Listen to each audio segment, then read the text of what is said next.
உண்மையிலே வந்து பார்த்தீங்க அப்படின்னா, அந்த முத்துவேல்லாம் நல்லவரா, கெட்டவரான்னு தெரியாத மாரி ஒரு நிலைமை தான். சக்திவேல் பண்ணுறதுக்கு இவரே தான் ஏத்தி விடுறாரு. இன்னொரு பக்கம் வந்து பார்த்தீங்கன்னா, அந்த தொட்டிலையும் வந்து ஆட்டி விட்டு குழந்தைங்க கிள்ற மாரி சக்திவேலையும், குமரவேலையும் அறையவும் செய்றாரு. என்ன சொல்றாருன்னா, "நான் சொன்ன மாரி மாட்டிக்காத மாரி செய்யணும்டா" அப்படின்னு எதையோ பேசிக்கிட்டு இருக்காரு. இதில குமரவேலு கல்யாணத்த நான் பார்க்குறேன்னாரு. ஒன்னத்தையும் பார்த்த மாரியும் தெரியல.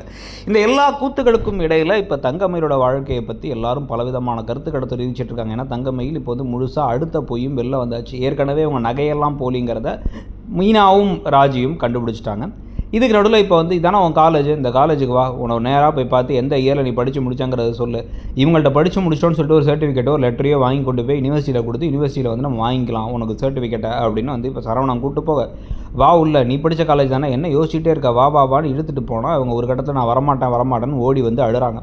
என்னென்னு கேட்டால், நான் பொய் சொல்லிட்டேன், நான் வந்து காலேஜுக்கு படித்தேன், எம்ஏ படித்தேங்கிறதெல்லாம் பொய், நான் 12ஆம் கிளாஸ் தான் முடிச்சிருக்கேன், நான் படிக்கலாம் இல்லை, எங்கள் வீட்டில் பொய் சொல்லி தான் அனுப்புனாங்க, அந்த பயத்தில் தான் நான் வேலையை விட்டு போயிட்டு நான் வந்து எனக்கு வந்து சர்டிஃபிகேட் கேட்குறாங்கன்னு நான் வந்து ஹோட்டலில் வேலை பார்த்தேன், வீட்டில் மாட்டிப்போமோன்னு பயம் அப்படிங்கிறதெல்லாம் சொல்ல, உடனே அவர் என்ன சொல்லிடுறாரு அப்படின்னா, என்ன ஒரு முட்டாள்தனம், எவ்வளோ ஒரு தப்பு பண்ணியிருக்க நீ, என்னைக்கு உன்னை ஹோட்டலில் பார்த்தோன்னா எங்கள் அப்பாவை ஏமாற்றி ஏமாற்றி நீ பொய் சொல்லிட்டு தெரியலன்னு தெரிஞ்சோ அப்போவே எனக்கும் உனக்கும் இந்த கொஞ்ச நஞ்ச வாழ்க்கையும் முடிஞ்சு போச்சு, இப்போ மொத்தமாக எல்லாம் முடிஞ்சிருச்சுன்னு சொல்லி கெஞ்ச விட்டுட்டு அப்படியே அந்த காலேஜில் அவங்கள விட்டுட்டு வண்டி எடுத்து அழுதுகிட்டே கிளம்பிடுறாரு சரவணன். இவங்க அழுது கதறிக்கிட்டு இருக்காங்க.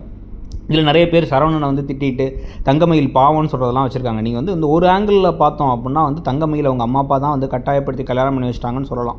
சந்தர்ப்பமும் சூழ்நிலையும் தான் அப்படி பண்ணிச்சுக்கலாம். ஆனால் அவங்களுக்கு மனசாட்சின்னு ஒன்று இருந்துச்சு அப்படின்னா வந்து அவங்க செய்த தவறுகளுக்கு, அவங்க செஞ்ச மறைச்ச விஷயங்களுக்கு எப்போயோ வந்து இதெல்லாம் வீட்டில் சொல்லியிருந்துருக்கலாம். ராஜியோட டியூஷன் விஷயத்தை கெடுக்கிற அளவுக்கு பல விஷயத்தை இவங்களே தான் செஞ்சாங்க. ஏன் அப்படின்னா தன்னை காப்பாற்றிக்கிறதுக்காக. இப்போ அவங்கள நல்லவங்களாக காமிக்கிறாங்கிறதுக்காக அந்த கதாபாத்திரம் நல்லவங்களாக ஆகிட்டாங்கிறது கிடையாது.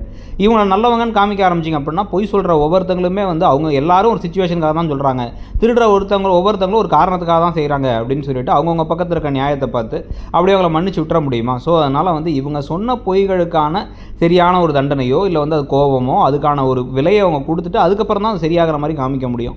இது இல்லாமல் இன்னும் வயசு விஷயத்தை அவங்க பொய் சொன்னதுலேருந்து எல்லாமே இருக்குது. எல்லா பொய்யும் இப்போயே அவங்க ஒத்துக்கிட்டு மொத்தமாக இவ்வளோத்தையும் ஒத்துக்கலாம். இந்த ரோஹிணி மாதிரி ஒவ்வொரு விஷயத்தையும் மறைச்சு ஒவ்வொன்றா தெரியன்னு வெயிட் பண்ண வேண்டிய சூழ்நிலையை அமைப்பாங்களா இல்லையா? உங்களுக்கு என்ன தோணுதுங்கிறது சொல்லுங்கள்.